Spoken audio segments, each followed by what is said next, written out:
In short, we don't want an ugly woman in an upper-class family. How can you believe an unattractive woman like you could be with a man like Mark? His parents kept insulting me, and I felt tremendous anger inside. I understand. I will leave for now. But you have made such insults on my family and me. Please never get involved with us. It will be a waste even you begged us in tears. My name is Dana. I'm a 25-year-old office worker. My family used to be very poor. We used to eat stale bread every day to hold off hunger. We are a family of 4. My father, mother, my sister, and me. My father's salary was mostly spent on rent. My mother was sickly and could not go out to work. When my sister and I were young, we were always hungry. My life changed when I learned about finance in middle school. I think it was an extracurricular course. I learned that your level of education determines your income, and the higher your education, the more money you made. When I heard that, I decided to study hard and earn a lot of money to take good care of my family. I found my path with a simple thought process. From then on, I spent every waking moment studying. If you study so hard, you will get a fever and die, my father used to say. If I can't make a lot of money, I'd rather die. I brushed it off with a sassy remark, unlike a typical preteen. I studied hard and got good grades in school. Every time I got a perfect score on a test, my mom was very delighted and praised me. It made me happy to see her proud of me, that I studied even harder. I got into high school on a scholarship for my excellent grades, and continued to study hard so that I was able to graduate university without paying tuition. My education was very useful for job hunting. I was able to get a job at a major elite company.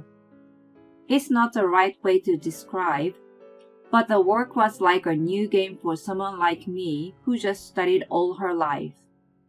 The difference from studying was that effort did not always lead to good results. If I just worked blindly, I couldn't get any result at all. I thought this was very interesting. I searched for ways to apply my strengths to my work every day. I don't think not many fresh out of college colleagues thought like me. I have what you might call a unique value or personality. I thought it was thanks to my family's support that I could affirm my uniqueness. You are really hardworking, Dana, and good at finding something you enjoy. I'm proud of you. I even want you to teach me from compulsory education. My dad complimented me. He was always unreliable, but no matter how poor we were, he was always smiling. Naturally, we became optimistic seeing such an attitude of his. I started studying hard because I wanted to be rich. But from some point, I was doing my best simply because I enjoyed it. Not because I was desperate to save my family or anything like that. It was like a kid who wanted to become a baseball player and practice hard. My mom, too, never complained about money, and she was good at making anything by herself. She was an excellent seamstress from learning at fashion school. Clothes, backpacks, and pouches of my sister and mine were all her handmade. What's more, they were also cute and fashionable. The kids at school used to ask us where we got them. My sister became interested in fashion, just like mom, and enrolled in fashion school. Although there were many episodes of poverty, we were content and enjoyed our life. What? That's for real? Yes, for real. Once, my sister and I brought home some leftovers from school lunch and gave them to our parents. Ha ha ha, that's amazing. My colleague laughed when he heard my story. My episodes of poverty were taken as fascinating life stories by others. I found myself in the position of an interesting person in the company. Well, I might have been the type of person to be teased and played dumb in school. I was sure my dad's easygoing nature must have been embedded in my DNA. I was happy to have a good relationship with my colleagues as well as enjoy work. It was like I had a different kind of joy than when I was studying. My life was exciting every day, and then I had a fateful encounter. It was at the company's welcome party for new employees. I decided to grab a drink with my colleagues after the party. One of them said, "I know some others from different departments, so I will invite them." New recruits from other departments joined us. That was when I met Mark. He looked nice and handsome, but not a womanizer type. I fell in love with him at first sight. Everyone began to mingle as the night progressed. While Mark went to the restroom, my colleague moved to the empty seat from my side. When he came back, he saw his spot was taken, and naturally took the empty seat next to me. Oblivious to my pounding heart, he started a conversation. "You're Dina. I heard you're exceptional. If I'm not wrong, you went both high school and university on scholarship." Yes, I'm very grateful for the free tuition." Ha ha ha, is that the only reason? "Sure, my family didn't have a lot of money." I see. So you studied hard to support your family? "No, I enjoyed it. Even though we were poor, we were happy." I see. You have a unique charm. "What?" I was surprised by his remark, but he said it with a serious face. I didn't know what he meant by it, and it made me laugh. From then on, whenever I ran into him at work, I stopped and chatted lightly. He must have had become quite interested in me, so one day he asked me out to dinner. He seemed more relaxed than usual when it was just the two of us. He was gentlemanly but friendly, and I felt like we were getting closer. He invited me to dinner several times after. One day he confessed his feeling for me. I didn't expect him to fall in love. I was more ecstatic than surprised, so I accepted him. Our relationship started. He treated me very well and came up with various date plans. I felt safe and fuzzy when I was with him. I wanted to be with him forever. I found that he felt the same way when he proposed me 3 years later. I felt joy from the bottom of my heart and immediately said yes to him. Thus, we became engaged. We wanted to announce to both of our parents in no time. Mark said, "First of all, I'm going to marry a precious daughter, so let's meet your family." We decided to tell my parents first. My family liked Mark immediately. Mark too said, "Your parents are like peas in a pod." And then it was time for me to meet his parents. As a bride-to-be, the first impression was very important. I was very nervous as I chose my clothes and went to get my hair done. I put more time into makeup too. After my mom and sister checked my look in detail, I left the house in immaculate style. And then I went to the house of Mark's parents with him. It was a mansion that stood out from the other houses. After we started dating, I found out that his dad was CEO and the family was affluent. In other words, he is the only son of a distinguished family. I guess that's why he seemed so noble from the moment I met him. When he pressed the intercom, his mother answered and opened the front door. "Mark, welcome back." Hi, Mom. "Is she your fiancé?" "It's great to finally meet you. I'm Dana." "Oh, come inside." She looked me up and down as she invited us in. I didn't expect her to like me from the start, but I had to put an effort.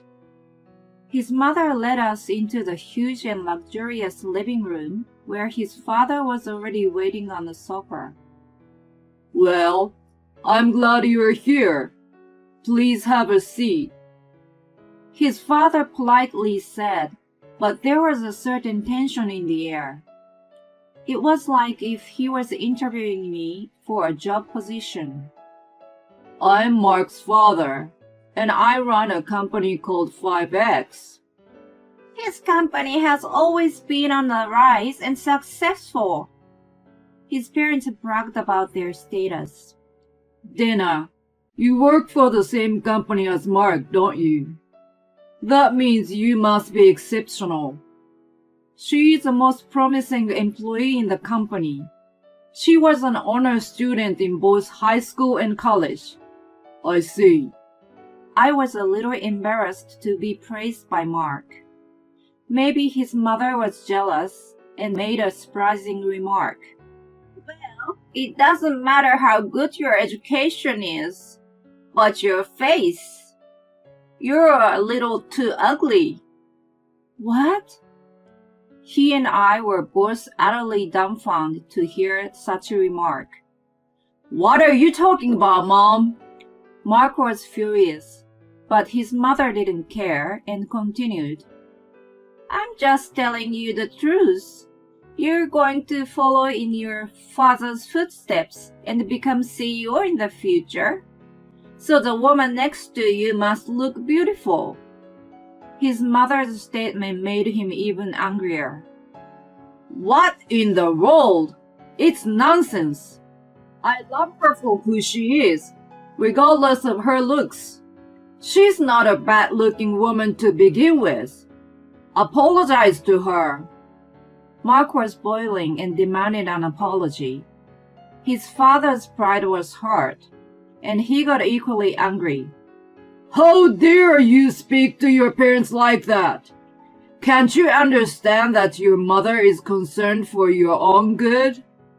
We are just saying, we don't want an attractive woman in an upper-class family. We won't allow this marriage. Get out of here. His father gestured me to get out with a wave of his hand. What is wrong with you, Dad? I don't need your permission. I will marry her on my own. Hold on. We won't allow you to do such atrocity. Right. You're just being fooled by her. She may not have a pretty face, but she's smart. She's brainwashing you like a con artist. That must be it. You talk to him as well. Just tell him you're not good enough for this house. How can you believe an attractive woman like you could be with a man like Mark? I'd love to see the face of your parents who raised you to be such deceiving. They must be good for nothing. His parents kept insulting, and I felt tremendous anger inside. I understand. I will leave for now. But you have made such insults on my family and me. Please never get involved with us. It will be a waste even you begged us in tears. To which they laughed out loud. Who's going to beg who? Are you really smart? I think you're just crazy. I ignored their disrespect and said, "Sorry to have bothered you," and left their house. Mark tagged behind me and apologized. I'm really sorry about my parents. Never mind. You were trying to save me. But they were so rude to you. I'm really disappointed in them. Lately, my dad acts like a tyrant at work. He doesn't seem to maintain a good relationship with his employees. I think he's getting too arrogant. Well, my mom is always being like that, so I don't think she will ever change. I see. I was grateful that he grew up to be a good man in such a family. Oh, by the way, that thing you said about never getting involved with your family? Yeah, you got it? I was really angry, to tell you the truth. That's why I blurted out such a thing. But if you don't want me to, I won't. Go ahead. They deserve it. You gotta give them a good beating. I got his permission, so I went right ahead with my plan. I'm in a CEO's office at some company right now. Dad, you think he's gonna call you soon? I hope so. Oh, here it is. Yes, hello? My dad put the call on speaker. Hello? What happened? You suddenly want to cancel the contract? It's a shame, but I got a good reason to do so. What is it? You insulted my daughter and my family, didn't you? You're the father of Mark, right? Huh? I heard you treated my daughter well when she visited you. Oh my god, you mean Dana is your daughter? Yes, my sweet precious daughter. Are you called her ugly? I am so sorry. I don't even know how to apologize. You don't have to apologize. I will never accept it. I don't mind about what you said about me. I was certainly not a good parent. I will never forgive you for insulting my daughter. I don't care if it's an abuse of my authority or called too emotional. My company will terminate the contract right now. No! If such an important company pulls out, what would happen to mine? None of my business. Just live your life of integrity and not make fun of people's appearance. Then he hung up the phone. Thank you, Dad. I feel better now. I got a bit emotional. I'm sorry, Mark, for being such a jerk to your father. No, please don't worry about it. I'm glad you gave my father a hard time. Actually, my dad currently runs an IT company. He's a geek who loved computers so much that he even assembled his own. When he was dating my mom, he worked an office job to suppress his desires. After my mom asked him, "Isn't there something you really want to do?" he took a plunge, quit his job, and began to devote himself to what he loved. After my sister was born, he started teaching computer classes in the neighborhood as a temporary income. Other than that, he spent all his time working on what he liked. Eventually, he was able to create an inexpensive high-performance computer, which his friends wanted. So he started selling them at a reasonable price. Then word spread, and many orders started coming in. Once the demand became high, there was no choice but to turn it into a business. Hence, my father started his own company to sell his computers. The sales increased, and as more money came in, he invested in the production of more advanced products. Before he knew it, the company had grown in size and started dealing with other businesses. But that didn't change my dad's attitude at all. He's still passionate about what he wants to do. That's why I'm doing what I want to do and following my dreams too. No matter how wealthy we become, we still have the same heart as when we were poor. Mark's father was fired when the shareholders found out that he was the cause of the termination of the contract. As a result, he became unemployed. Because his mother refused to admit it and kept the same lifestyle, their savings dwindled down. They even had to sell the mansion. One day, his father came to my dad begging in tears, but my dad didn't forgive him. My daughter told you to never get involved with us, right? He turned him away. Mark cut ties with his parents and married into my family. He is now working hard at my dad's company to take over his business one day. I told him, "You don't have to take the responsibility. You know you can do what you really want, right?" He replied, "What I want to do is to give you the life in which you can keep chasing your dreams." And then we got married. We are now living a very happy life as a couple. He is a wonderful husband. Also, Dana's family was all very captivating. Mark's parents were a bit carried away. I suppose too much obsession with success and money can twist a person's character. In any case, I'm glad that Dana was able to find happiness. I wish them a long, happy life. Thank you for watching until the end. Please subscribe to our channel. See you in the next video.